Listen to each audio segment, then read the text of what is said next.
हाय बच्चों, कैसे हो आप लोग सारे। तो होप सारे अच्छे से होंगे और सबकी प्रिपरेशन बढ़िया चल रही होगी। तो भाई 5 मई अब नजदीक आने वाला है। एग्जाम जो है नीट का एग्जाम, बस 4 दिन रह गए नीट के एग्जाम में।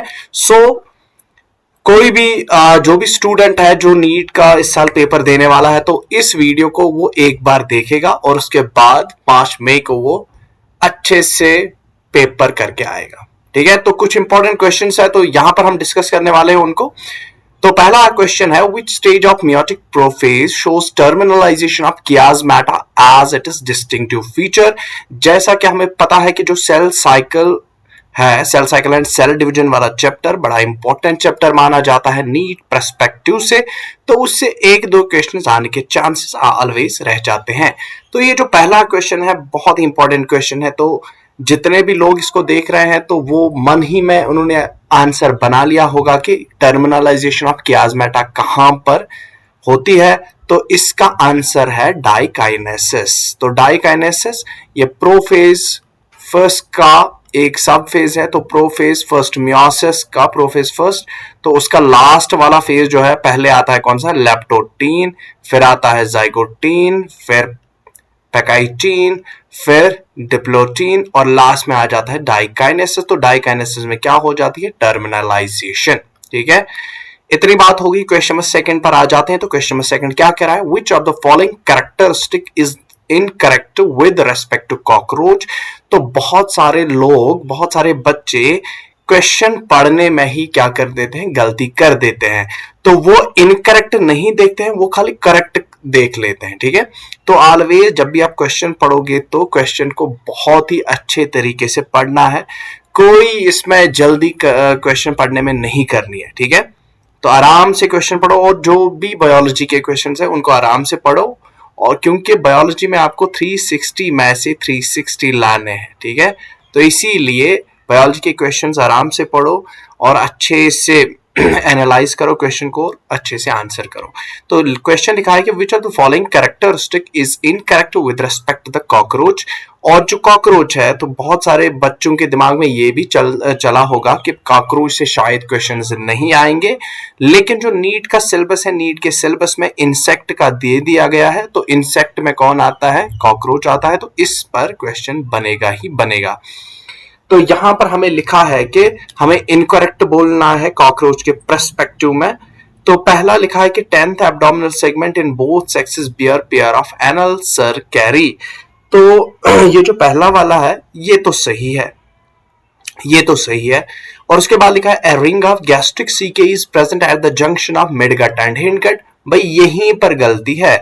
तो ये जो है ring of gastric caeca midgut और हिंडगट के दरमियान नहीं होती है, बल्कि फोरगट और मिडगट के दरमियान होता है। ठीक है, तो ये हमारा हो गया गलत। बाकी ऑप्शंस को पढ़ना ही नहीं है, टाइम बचा लेना है।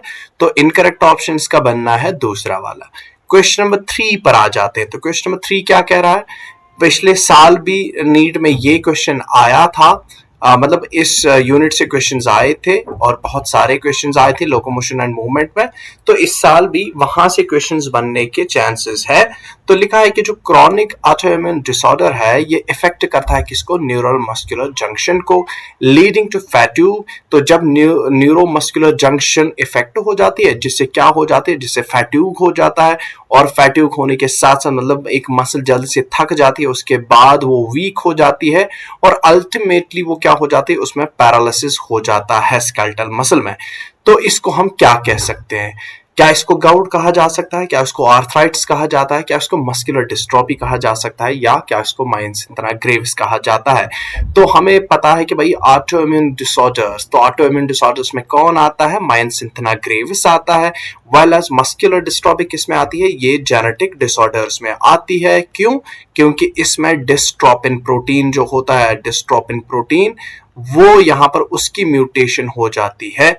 ठीक, इतनी बात। आर्थराइटिस होता है जॉइंट पेन, और इसमें रूमेटाइड आर्थराइटिस भी है, गाउटी आर्थराइटिस है। और गाउट ये एक्सक्रीशन के रिलेटेड भी है, और यहाँ यूरिक एसिड क्रिस्टल्स का डिपॉजिट हो जाना कहां पर, एट द जॉइंट्स, तो उसे हम गाउट कहते हैं। अब क्वेश्चन नंबर 4 पर आ जाते हैं। तो क्वेश्चन नंबर 4 क्या है, क्वेश्चन नंबर 4 है सिंपली कि जो वेनरल डिजीज होती है कैन स्प्रेड थ्रू। आपको पता है कि जो वेनरल डिजीज होती है ये सेक्चुअली ट्रांसमिटेड डिजीज होती है। तो venereal disease, sexually transmitted disease का दूसरा नाम क्या है? Venereal diseases. तो ये लिखा है कि कैन स्प्रेड थ्रू, ये कैसे स्प्रेड हो जाती है? तो अगर मैं इस क्वेश्चन की बात करूं तो ये क्वेश्चन हमारा बना है कहां से? ह्यूमन हेल्थ एंड डिजीज वाले चैप्टर से। और ह्यूमन हेल्थ एंड डिजीज वाले चैप्टर से इस साल भी 3 क्वेश्चंस आने वाले हैं, 3 से 4 क्वेश्चंस आने वाले हैं इस साल भी, ठीक है। इतनी बात। तो अगर हम इसका आंसर यहां पर सोचने की बात करेंगे तो यहां पर पहला ऑप्शन है यूजिंग स्टेराइल नीडल्स। अब भाई अगर कोई गंदी नीडल होगी तो वो स्टेराइल नहीं होती है, लेकिन साफ नीडल को हम स्टेराइल नीडल कहते हैं। तो साफ नीडल से तो फैलेगा नहीं, ठीक है, इन्फेक्टेड नीडल से फैलेगा। तो पहला तो नहीं आएगा, इससे तो नहीं फैलती है। अब transfusion of blood from infected person to healthy person, बिल्कुल ब्लड ट्रांसफ्यूजन से फैलता है। फिर लिखा है infected mother to foetus, infected mother से फीटस में भी फैलता है, ये भी बात सही है। क्या किसिंग से फैलता है? नहीं। जैसे कि हमने एड्स पढ़ा है तो किसिंग से नहीं फैलता है भाई। ना तो स्टेराइल नीडल से फैलेगा, ना तो ये इनहेरिटेंस, ना तो ये जेनेटिक है। तो हमें correct the choose the correct answer from the options given below. तो यहां पर हमारा खाली बी और सी जहां पर आएगा तो उस वाले ऑप्शन को हम टिक मार देंगे। तो ये हमारा क्वेश्चन नंबर 4 भी हो गया। तो इसी तरीके से जब आप क्वेश्चंस को करेक्टली आंसर करोगे तो आपके स्कोर में +4 ऐड होता जाएगा। तो यहां पर मैं +4 ऐड कर रहा हूं, ठीक है क्योंकि हमने विद मतलब यहां हमने डायरेक्टली इसको करेक्टली मार्क किया है। तो इसी तरीके से आप पेपर को अच्छे से मार्क कर लेना, ठीक है, सो दैट कि आपका स्कोर ऑलवेज 600, ठीक है, 590 से ऊपर ही रहना चाहिए। और बायोलॉजी में आपका स्कोर ऑलवेज जो सेफ स्कोर माना जाता है, जिस पर सीट हमें मिल जाती है, तो 360 में से कम आपको 310 से लेकर 320 तो लाने ही लाने हैं, ठीक है, 320। तो अगर आपकी बायोलॉजी इससे भी ज्यादा अच्छी है तो हम मान के चलते हैं कि आपका 350 आउट ऑफ 360। तो अगर आपका 350 आ गया तो आपको कोई रोक नहीं सकता है कहां से? नीट की सीट हासिल करने से, ठीक है। क्वेश्चन नंबर 5 क्या है? Read the following statements. ये जो क्वेश्चन है, ये क्वेश्चन बड़ा इंपॉर्टेंट क्वेश्चन है। ये क्वेश्चन बना है कहां से? एनिमल किंगडम से। और आपको पता है कि एनिमल किंगडम जो यूनिट है बहुत ही घटिया यूनिट माना जाता है स्टूडेंट्स के हिसाब से, क्योंकि स्टूडेंट्स को लगता है कि भाई ये इतना डिफिकल्ट यूनिट है, इसमें तो याद ही नहीं रहता है कुछ। बट सबसे सिंपल वाला यूनिट है, सबसे स्कोरिंग वाला यूनिट है, बहुत ही अच्छा यूनिट है ये एनिमल किंगडम, ठीक। तो इसमें क्वेश्चंस बनते हैं और ज्यादातर मैच द फॉलोइंग क्वेश्चंस बनते हैं, ठीक है, इसमें ज्यादातर मैच द फॉलोइंग क्वेश्चंस बनते हैं। लेकिन यहाँ पर भी एक स्टेटमेंट वाइज क्वेश्चन बना है इस पर, और बहुत अच्छा सा टिपिकल सा क्वेश्चन है ये। तो रीड द फॉलोइंग स्टेटमेंट्स लिखा है, metagenesis is observe in helminthes, ठीक है। उसके बाद लिखा है echinoderms are triploblastic and coelomate animals. उसके बाद तीसरा जो लिखा है, round worms have organ system level of body organization, completes present in ctenophores help in digestion, water vascular system is characteristic of echinodermates। तो जब आप ये सारे स्टेटमेंट्स पढ़ते हो और यहां पर आपको पता चलेगा कि आपने कितनी अच्छी से एनसीईआरटी को पढ़ा है। तो अगर हम इसका आंसर निकालने की कोशिश करेंगे तो मेरे पास पहला देख लिया, हमें करेक्ट आंसर ढूंढना है। तो पहला क्या है यहाँ पर? Metagenesis is observe in helminthes. भाई गलत है, हेलमिंथेस में नहीं पाया जाता है, मेटाजेनेसिस पाया जाता है किसमें? ये ओबीलिया में पाया जाता है। और ओबीलिया क्या है? ओबीलिया एक नाइडेरियन है, ये एक सीलेंट्रेट है। तो सीलेंट्रेट्स में पाया जाता है मेटाजेनेसिस, तो पहला गलत हो गया, ठीक है। हेलमिंथेस हम किनको कहते हैं? हेलमिंथेस हम कहते हैं प्लेटिहेलमिंथेस को और एस्किल हेलमिंथेस को, तो इनको हेलमिंथेस कहते हैं। तो दूसरा लिखा है echinoderms are triploblastic and coelomate animals. बिल्कुल, इकाइनोडर्मेट्स ट्रिप्लोब्लास्टिक होते हैं और सीलोमेट एनिमल्स भी होते हैं। हमने पढ़ा है बेसिस ऑफ क्लासिफिकेशन में कि ट्रिप्लोब्लास्टिक, जब ट्रिप्लोब्लास्टिक हमें आता है कि डिप्लोब्लास्टिक और ट्रिप्लोब्लास्टिक एनिमल्स कौन से होते हैं, तो हमने पढ़ा है कि भाई प्लेटिहेलमिंथेस से लेकर अप टू कॉटेट्स, तो they are all triploblastic animals, ठीक है। तो उसके बाद लिखा है कि राउंड में, तो ये हमारा सही हो गया।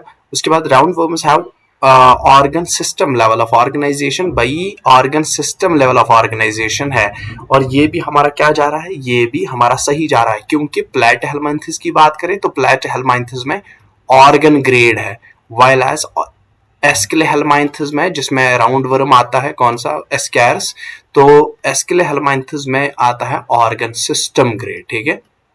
तो ये भी हमारा सही है। और उसके बाद लिखा है कि comb plates present in ctenophores help in digestion, भाई कॉम्पलेट्स का डाइजेशन में रोल नहीं होता है। कॉम्पलेट्स का रोल किसमें होता है, आपने टीनोफोर्स की एग्जाम्पल पढ़ी है, ठीक है।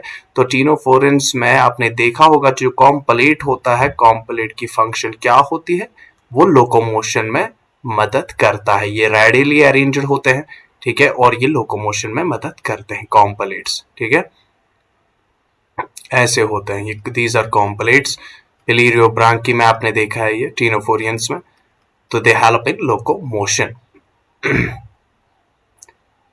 तो ये तो हो गया यहीं पर गलत। Water vascular system is a characteristic of echinoderms, बिल्कुल वाटर वास्कुलर सिस्टम आप इसको बोलो, या इसको आप एम्बएक्रल सिस्टम बोलो, ठीक है।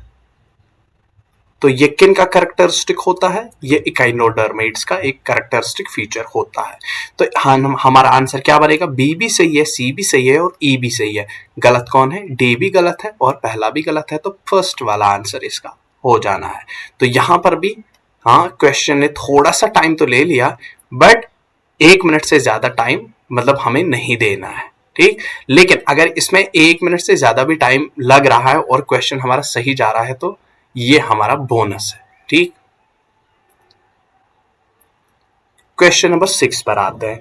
मैंने पहले ही कहा था कि जो एनिमल किंगडम है, एनिमल किंगडम में हमें ज्यादा से ज्यादा मैच द फॉलोइंग या match the list first with the list second, ऐसे वाले क्वेश्चंस मिलते हैं। तो लिखा है कि भाई मेटामेरिज्म, और यहां से लिखा है सीलेंट्रेटा, कैनाल सिस्टम, कॉम्प्लेट्स, नाइडोब्लास्ट। बहुत ही इजी क्वेश्चन है, मतलब ये तो इजी वाला +4 हो गया, ये तो इजी वाला +4 है। तो हमें इसको आंसर करना है, तो इसका आंसर क्या आने वाला है हम देखेंगे। हमें पता है कि भाई मेटामेरिज्म किस में पहले देखा गया, it was found in annelids, तो पहले का तीसरा आना है। तो पहले का तीसरा, मैं ऑप्शंस को यहाँ एलिमिनेट कर देता हूं, तो ये वाले ऑप्शंस एलिमिनेट हो रहे हैं, बचे कितने, 2 ऑप्शंस।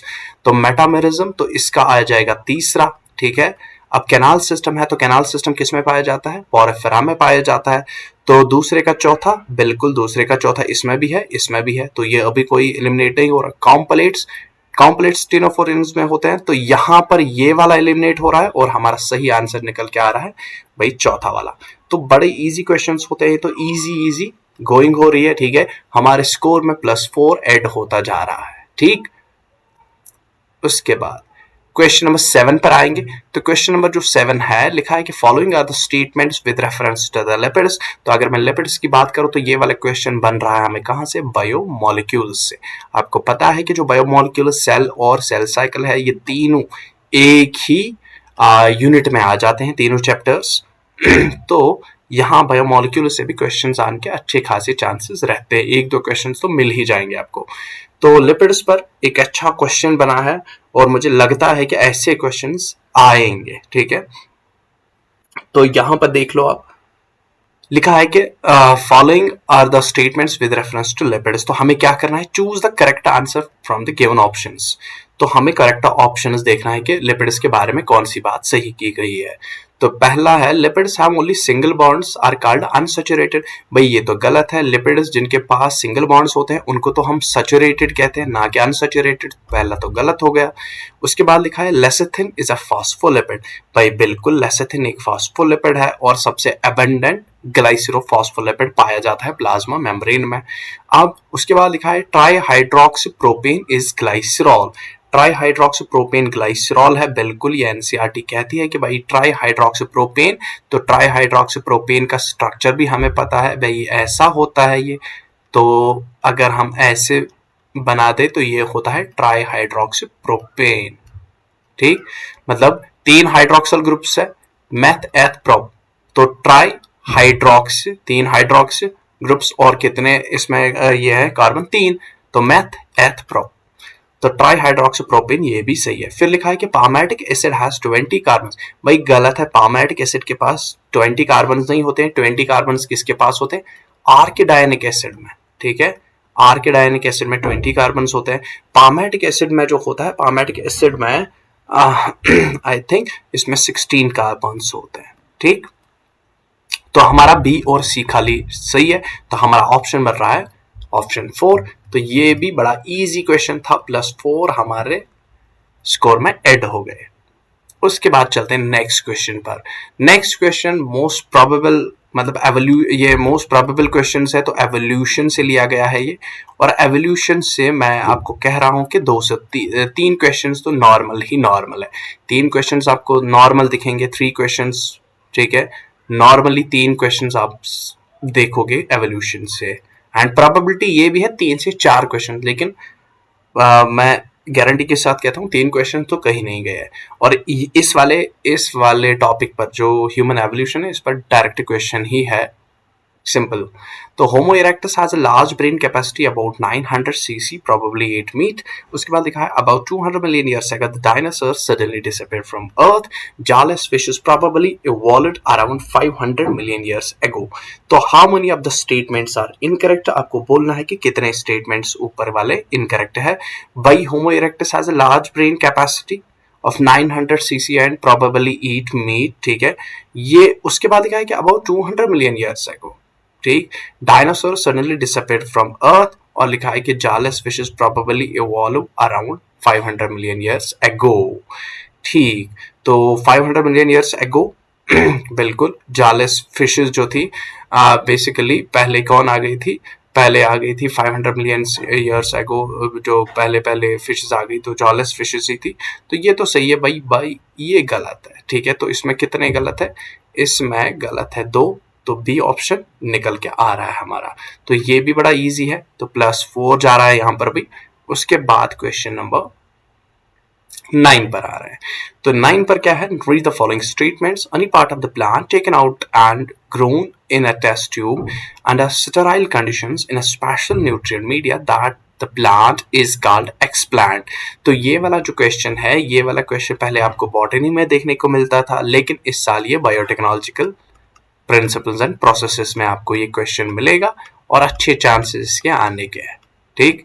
प्रिंसिपल्स एंड प्रोसेसेस है, तो कोई भी पार्ट हम प्लांट का निकालेंगे, टेस्ट ट्यूब में ग्रो करवाएंगे, कंडीशंस को स्टेराइल कंडीशंस देंगे और स्पेशल न्यूट्रिएंट मीडियम का यूज करेंगे, तो उस पार्ट ऑफ द प्लांट को हम एक्सप्लांट कहते हैं, ठीक। तो लिखा है कि उसको हम एक्सप्लांट कहते हैं। अब जितना हमें पता है तो उसी हिसाब से हम देखेंगे इसको। फिर दूसरा है कि the method of the producing large number of the plants in a very short duration using plant explants by tissue culture is called mega propagation.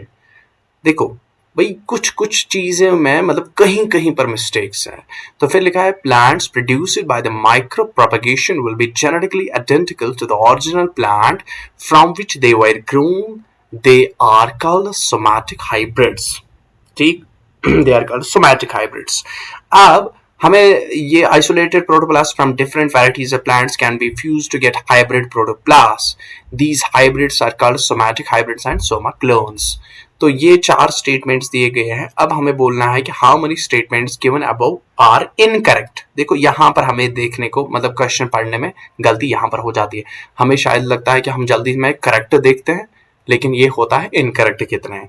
तो इसमें कितने इनकरेक्ट हैं, तो आप अपनी एनसीईआरटी निकालो, या अगर आपने अच्छे से पढ़ी है एनसीईआरटी तो आपका ये क्वेश्चन बड़े इजीली क्लियर हो जाएगा। तो इसमें 3 इनकरेक्ट ऑप्शंस हैं। कोई भी पार्ट ऑफ द प्लांट आप निकालोगे अंडर स्टेराइल कंडीशंस, इसको रखोगे, that is called as explant, okay. उसके बाद लिखा है द मेथड ऑफ प्रोसेसिंग, ये मेगा प्रोपगेशन नहीं है, ये माइक्रो प्रोपगेशन, तो गलत हो गया। Plant produced by the micro propagation will be genetically identical to the original plant from which they were grown are called somatic hybrids. भाई इनको सोमैटिक हाइब्रिड्स नहीं, इनको सोमा क्लोन्स, जो माइक्रो प्रोपगेशन से can be identical to the original plant from plants produced by micropropagation will be genetically identical to the original plant from which they were grown. They are called somatic hybrids. They are called soma clones. ठीक है, तो यहां पर ये भी गलत है. Isolated protoplasts from two different varieties of the plants can be fused to get hybrid protoplasts. वहां पर hybrid protoplast बनेगा. These hybrids are called as somatic hybrids, called as soma clones. Soma clones, somatic hybrids, इनको हम कहते हैं called soma clones. तो यहाँ पर soma clones तो नहीं आएगा उनको, ठीक. तो ये वाला क्वेश्चन भी, ये वाला भी इसका क्या हो रहा है, गलत हो रहा है. आई थिंक सो ये भी गलत हो रहा है इसका. तो